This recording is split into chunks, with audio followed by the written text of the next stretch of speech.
પ્રથમ તબક્કાની કામગીરી શું છે? પહેલાનું બંધારણ એટલી કામગીરી બંધારણીય બરોબર પહેલી કામગીરી બંધારણીય કામગીરી બરોબર બંધારણીય કામગીરી વાત કરીએ તો મહાસભા શું સરકાર સમક્ષ એમને પોતાના અને એ બધું કરવાનું સરકાર સમક્ષ પોતાના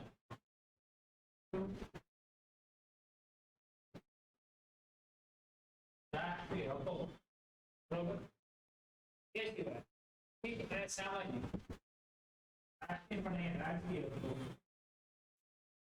રાજકીય હકો આર્થિક તેમજ સામાજિક બરોબર એને શું વિકાસ અને શિક્ષણની પ્રગતિ વિકાસ અને શૈક્ષણિક પ્રગતિ માંગણી કરવાનું પહેલું કામ શું હતું રાજકીય હકો આર્થિક તેમજ સામાજિક વિકાસ અને શૈક્ષણિક પ્રગતિ આ વસ્તુની શું કરવાનું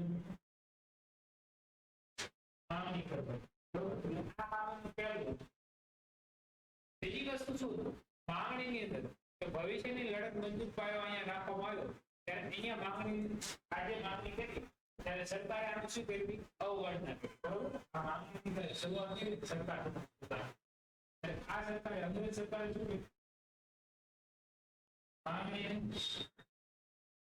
અવગણી ને મંજૂરી આપી નહીં અને અવગણી એટલા માટે અહીંયા જોવા જાઓ તો રાષ્ટ્રીય લડતનો મજબૂત પાયાની શરૂઆત અહીંયા પૂછ્યું છે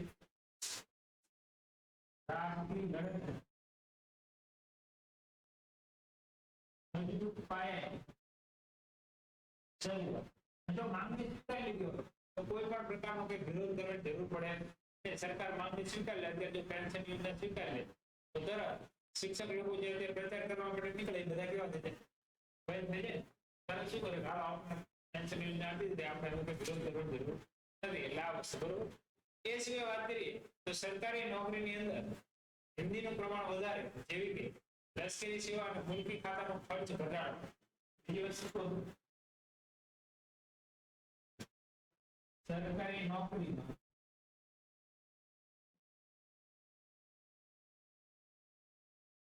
હિન્દી સંખ્યાનો વધારો કરવો એ સિવાય લશ્કરી અને બીજી કઈ સેવા કીધી આપણે મુલકી છે ખાતાની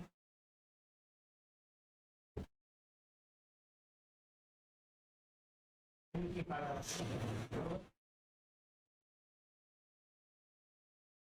ખર્ચમાં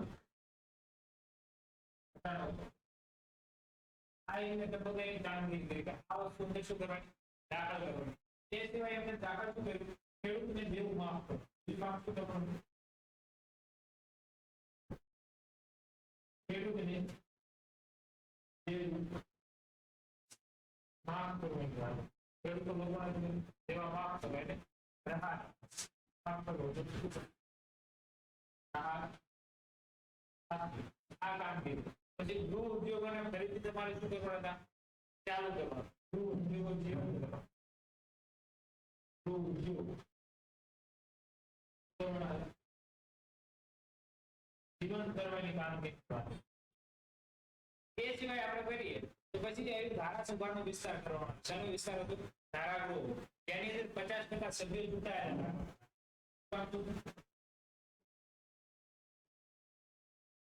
ધારાગૃહ વિસ્તાર તેની અંદર 50% સભ્યો કેવા ચૂંટાયેલા રાખતા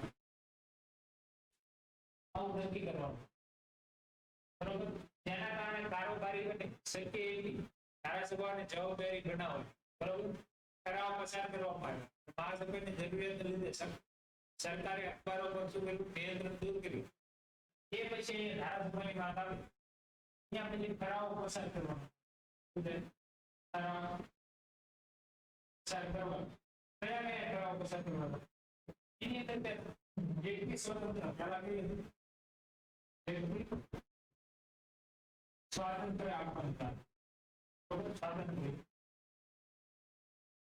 બીજું કેવું હતું કે વાણી સ્વાતંત્ર્ય આપવાનું.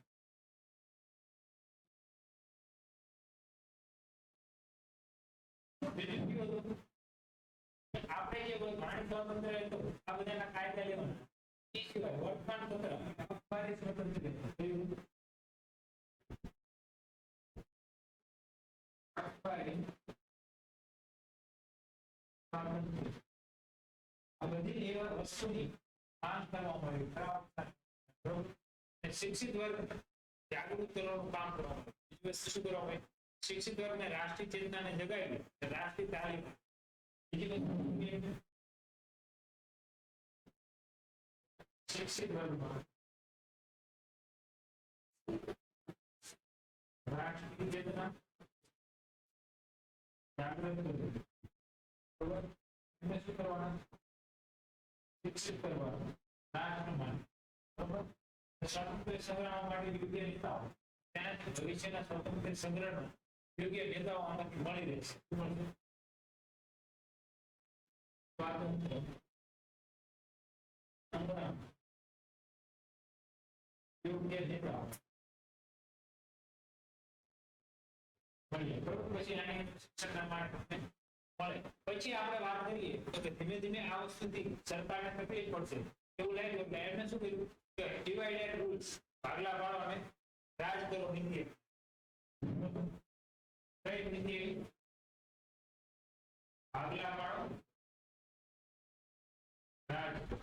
કોને અપનાવી દે? નીતિની શરૂઆત કોને કરી? ભાગલા પાડો અને રાજ કરો. બરોબર? અહીંયા જો મહાસભાની શરૂઆતમાં અંગ્રેજ શાસકોને સહાનુભૂતિ આપવા માટે થોડા સમય માટે તેઓ વિરોધી બન્યા.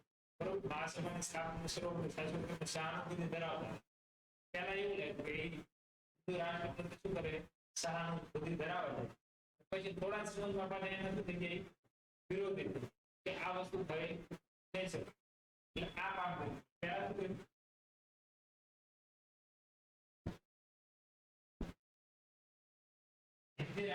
કોંગ્રેસની સ્થાપના શરૂઆત. કોંગ્રેસની સ્થાપના શરૂઆત કેવી રીતે? સહાનુભૂતિ. પછી કેવી રીતે?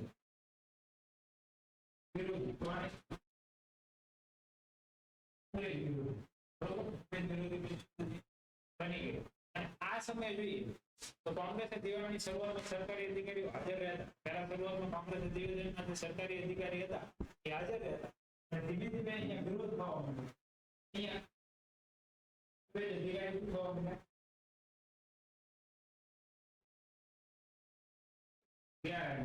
ક્યાં? આ જે જગ્યાએ કોંગ્રેસ સમિતિ અંગ્રેજ સભ્ય શું થયા? ગેરહાજર રહ્યા. ગેરહાજર મતલબ એ લોકોને એવું કે એ લોકો શું કરવા મળ્યા? વિરોધ કરવા મળ્યા. બરોબર? અને પાછળથી સરકારે કોંગ્રેસના અધિકારીઓ પર હાજરી આપવાનો પ્રતિબંધ કરી દીધો. બરોબર? અને એમને શું કરી દીધું? પ્રતિબંધ. હવે કોઈ અંગ્રેજ અધિકારી એની અંદર હાજર રહેશે નહીં. પેલા ગેરહાજર. પછી આના ઉપર શું કરી દીધું? પ્રતિબંધ. હવે કોઈ પણ અંગ્રેજ અધિકારી એની ઉપર હાજર રહેવા નથી. અને પછી લોર્ડ કર્જને રાષ્ટ્રીય વિરોધના કેટલાક પગલા કર્યા. શું કહ્યું? રાષ્ટ્રીય વિરોધી પગલા કર્યા. લોર્ડ કર્જન શું કહ્યું? રાષ્ટ્રીય વિરોધી પગલા કર્યા. જે કોઈ એને શું પગલા લીધા? લોકમતની અવગણના કરી. પહેલું કામ શું કર્યું? લોકમતની અવગણના.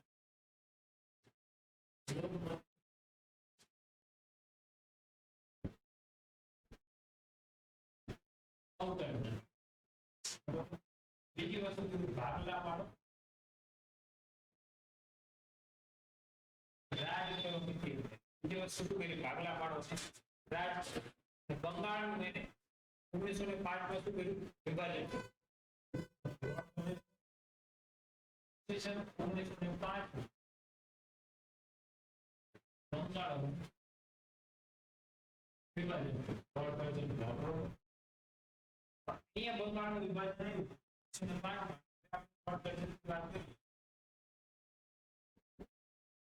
બંગાળ ભાગ લે. એ વાત તો છે. બંગાળ ભાગ લે.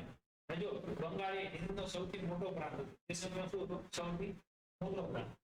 આખી ભાગ હતો હિન્દનો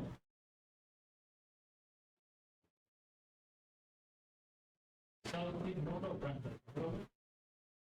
મોટો પ્રાંત હતો. એનો વહીવટ કરવો કેવો હતો? મુશ્કેલ હતો. અહીંયા બધું વહીવટ કરવો મુશ્કેલ. એમને નક્કી કર્યું કે બંગાળને આપણે 7 કરોડ ને 80 લાખ ની વસ્તી છે. બરોબર? એનો આપણો વહીવટ કરવો અઘરો છે. એના કારણે આપણે વિભાજન કર્યું. બરોબર? એ પ્રાંતમાં બિહાર અને ઓરિસ્સા પ્રદેશ અલગ કરવાને બદલે મુસ્લિમ બહુમતી વાળા ભાગને શું કરીને ગમે અલગ કરીને ગમે. અને વસ્તી કેટલી હતી એ સમયે? 7 કરોડ 80 લાખ. ભાગલા કોના કહેવાના હતા? બિહાર અને ઓરિસ્સા. એની જગ્યાએ એ વ્યક્તિઓએ શું કર્યું? આ કર્યું અને અહીંયા મુસ્લિમ બહુમતીનું વિભાજન કર્યું. શેનું વિભાજન કર્યું? એટલે મુસ્લિમ બહુમતી વાળા પૂર્વ બંગાળને અલગ કરવામાં. મુસ્લિમ બહુમતી વાળા બંગાળને અલગ કર્યું. પહેલું કામ થયું લોર્ડ કર્જન મુસ્લિમ બંગાળને આખું અલગ કરી દીધું. બરોબર?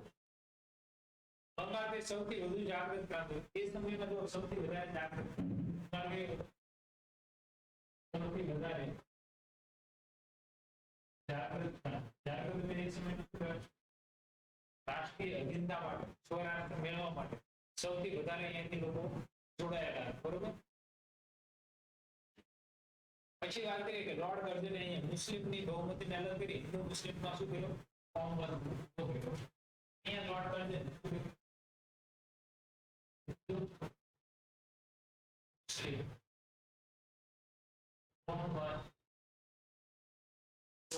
ત્યાં સુધી બધા શાંતિથી નતા. હિન્દુ મુસ્લિમને જે કોમની શરૂઆત કરી એ ક્યાંથી કરી? 1905 ની અંદર. એ કોના દ્વારા કરવામાં આવી? લોર્ડ કર્જન દ્વારા. બરોબર? કારણે જો એક ભેદભાવ ઉભો થયો વધતી જતી રાજકીય જાગૃતતા કેવી રીતે નબળી પડી. આ સૌથી વધારે જાગૃત પ્રાંત હતો. એની પછી જાગૃતતા શું થવા માંડી? નબળી પડવાનું કારણ શું? હિન્દુ મુસ્લિમનો પ્રાંત અલગ થયા. એકબીજાના કેવાયા વિરોધમાં. રાષ્ટ્રીય નેતાઓ અને લોકો સરકારનો ઇરાદો સમજી ગયા. તેઓ આ યોજનાનો શું કર્યો? વિરોધ કર્યો. પછી અમને લોકોને સરકારની યોજના ખબર પડી ગઈ. રાષ્ટ્રીય લોકોને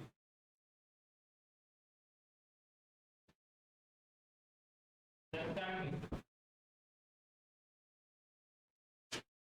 યોજના સમજણ થતા શું કર્યું? એનો વિરોધ કર્યો. શેનો વિરોધ કર્યો? બંગાળના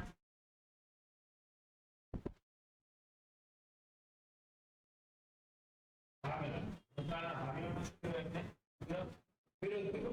આ રીતે બધા સ્વતંત્ર રાષ્ટ્રની અંદર જોડાવા માટે થઈ ગયા. બરોબર? એ પછી એક નવા આંદોલનની શરૂઆત થાય. કયા આંદોલન? આંદોલન. આપણે નેક્સ્ટ ટોપિક જોઈએ. પેલા અહીંયા લઈ ભારતમાં રાષ્ટ્રવાદની આપણે વાત આવી રાષ્ટ્રીય મહાસભાની સ્થાપના કોંગ્રેસ સભ્યની સ્થાપનાની શરૂઆત હતી. જે 1885 સર કે હોમના પ્રયત્નથી કરવામાં આવી. બરોબર? હવે જો એનું પહેલા મહાસંગઠનનું આપણે જોઈએ જ્યારે સમિતિની સ્થાપના હતી તે સમય પહેલા મહાસંગઠનો આવેલા કે બંગાળમાં બ્રિટિશ સોસાયટી આવી જે કોલકાતાની અંદર એનું સભા હતી. બરોબર? મદ્રાસની અંદર નેટિવ સભા જે ત્યાંની મદ્રાસની અંદર તમને જોવા મળે. ઇન્ડિયન એસોસિએશન હતું એ કોલકાતાની અંદર આવેલું હતું. બરોબર? પછી બોમ્બે એસોસિએશન એ ક્યાં આવેલું હતું? મુંબઈની અંદર. સાર્વજનિક સત્તા વાત કરીએ એ ક્યાં તમને જોવા મળે? પુણેની. બરોબર? પછી આપણે વાત કરીએ કે 1885 ની અંદર કોંગ્રેસ સમિતિની સ્થાપના થઈ અને 28 ડિસેમ્બર 1885 ના રોજ પહેલું અધિવેશન યોજાયું. કોના નેતૃત્વની હેઠળ પ્રમુખ પદે બ્રહ્મચંદ્ર બેનર્જી, બરોબર. એની અંદર મુંબઈની ગોપાલદાસ તેજપાલ સંસ્કૃત પાઠશાળાની અંદર પ્રથમ અધિવેશન યોજાયું હતું. કયું? તો કે આપણે કોંગ્રેસ સમિતિનું પહેલું. એની અંદર કામ શું કર્યા? તો કે 72 જેટલા પ્રતિનિધિઓ હાજર હતા. એમને કામ એની અંદર ખાસ કરીને કેવા વ્યક્તિઓ? દાદાભાઈ નવરોજી, ગોપાલકૃષ્ણ ગોખલે, ફિરોઝશાહ મહેતા, બદરુદ્દીન અને કેટી તેલક અને દિનાશ વાત્સલ આટલા લોકો હાજર હતા. એમને દેશની અનેક સમસ્યાનો વિચારણા કરી હતી. શું કર્યું? અને વિચારણા. પછી આપણે વાત કરીએ કે બીજું અધિવેશન જે હતું કે દાદાભાઈ નવરોજીના નેતૃત્વ હેઠળ જગ્યા કોલકાતાની અંદર યોજાયું. કઈ તારીખે? તો કે લગભગ 1886 ની તેની અંદર 432 સભ્યો શું ગયા હતા? હાજર રહ્યા હતા. પછી કોંગ્રેસ સમિતિનું ત્રીજું અધિવેશન જોઈએ તો ફખરુદ્દીન બેનર્જીના નેતૃત્વ હેઠળ મદ્રાસની અંદર યોજાયું. 1887 માં તેની 107 સભ્યો હતા હાજર હતા. વાત કરીએ સર એને ઓક્ટેરિયન હું જોઈએ તો નિવૃત્ત અધિકારી હતી વાઇસરોય જોઈએ તો શું વાઇસરોય ડોક્ટરને સમજાવ્યા કે તેની જનતાનો અસંતોષ બહુ 1857 જેવો ફરીથી સંગ્રામ થઈ શકશે અને શક્ય હોય તો આ પ્રશ્ન રોકવા માટે આપણે બંધારણની સંસ્થા બનાવી પડે. એવું કોણે કર્યું? એ હોમ્સે, બરોબર. પ્રથમ તબક્કાની કામગીરી કરી અને બંધારણની સમિતિ એટલે કોંગ્રેસ સમિતિની રચના થઈ. 2 અધિવેશન થઈ, 3 અધિવેશન થઈ ગયા. પ્રથમ તબક્કાની કામગીરી શું? પહેલું બંધારણ. પહેલું શું હતું? બંધારણ. એની અંદર સરકારની સમક્ષ પોતાના શું રાજકીય હેતુ, આર્થિક સામાજિક વિકાસ અને શૈક્ષણિક પ્રગતિની માંગણી કરો. પણ આ માંગણી અંગ્રેજ સરકાર શું કરે? રદ કરતા, એને સ્વીકાર કરતા નથી. એના કારણે લોકોની અંદર રાષ્ટ્રીય જે જાગૃતતા આવી એ વધારે શું છે? વિચલિત થાય. એ લોકો એના વિરોધમાં હતા. કે પછી સરકારે હિન્દુની સંખ્યા વધારવાની માંગણી. લશ્કરી અને મુલકી ખાતામાં ખાસ ખર્ચમાં શું કરવાનું? ઘટાડો કરવાની વાત હતી. ગૃહ ઉદ્યોગ ફરીથી જાહેર કરવો. ધારાસભાની અંદર 50 જેટલા પદ, શું 50% પદ આપણે વાત કરીએ તો કેવા હતા? તો કે એ તમારા ફક્ત ને ફક્ત ચૂંટણી આધારિત ભરવાના હતા. એની અંદર ઠરાવ પસાર કરવાના. કયા કયા ઠરાવ? જેમ કે સ્વતંત્ર આપો, વાણિજ્ય સ્વતંત્ર આપો અને અખબારને પણ શું કરો? સ્વતંત્રતા આપો. એવા એને વાત કરી હતી, બરોબર. શિક્ષિત વર્ગને શું કર્યું? તો કે રાષ્ટ્રીય ચેતનાની જાગૃતિ કરવા માટે, શિક્ષિત કરવા માટે સ્વતંત્ર સંગ્રામમાં યોગ્ય રીતના મળી રહી એનું કામ પણ કામગીરી લેવામાં આવ્યું, બરોબર. પછી વાત કરીએ કે ભાગલા પાડવાનો લાભ કરો અને રાજનીતિઓ તેની અંદર કોંગ્રેસની સ્થાપનાની શરૂઆત સહાનુભૂતિ વળી, બરોબર. એ સમય પહેલા શરૂઆતમાં લોકો સહાનુભૂતિ મળી પણ પછી કોંગ્રેસ સરકારમાં શું કરવા પડી? વિરોધ કરવા પડી. કેવી રીતે વિરોધ કર્યો? તો કે એની પ્રતિનિધિત્વની અંદર જ્યારે કોંગ્રેસની સભાનું આયોજન થાય ત્યારે અંગ્રેજ સરકાર આવતી બંધ થઈ અને પછી છેલ્લે એને શું કરીને ચોક્કસ શબ્દોમાં ના પડતું તમારો કોઈ પણ અધિકારી કોંગ્રેસ સમિતિની અંદર દાખલ થશે નહીં. લોર્ડ કર્જને શું કરી? રાષ્ટ્રીય વિરોધી પગલા લીધા. એની અંદર લોકમતની એને શું કરી? પહેલા અવગણના, બરોબર. લોકમતની અવગણના કરી. બીજી વસ્તુ એને કીધું ભાગલા પાડવાનો રાજ કરો. 1805 ની અંદર એને શું કર્યું? બંગાળના ભાગલા કર્યા. જો બંગાળના ભાગલાની ભાગલાની વાત હતી. હિન્દુનો સૌથી મોટો પ્રાંત હોવાથી વહીવટ અઘરો હતો. તેમાં 7 કરોડ 80 લાખની વસ્તી હતી. પણ ભાગલા પાડવાના બિહાર અને ઓડિશા. ભાગલા કોના પાડવાના? બિહાર અને ઓડિશા. પણ કર્જને એવું કર્યું કે મુસ્લિમ બહુમતી વાળા ભાગ એટલે પૂર્વ બંગાળને આકૃષ્ટ કર્યું, અલગ કર્યું. સૌથી વધારે જાગૃતતા પ્રાંત આ હતો. સૌથી વધારે બંગાળની ભાગ જોવા જાઓ તો અહીંયા મુસ્લિમ હિન્દુના નામે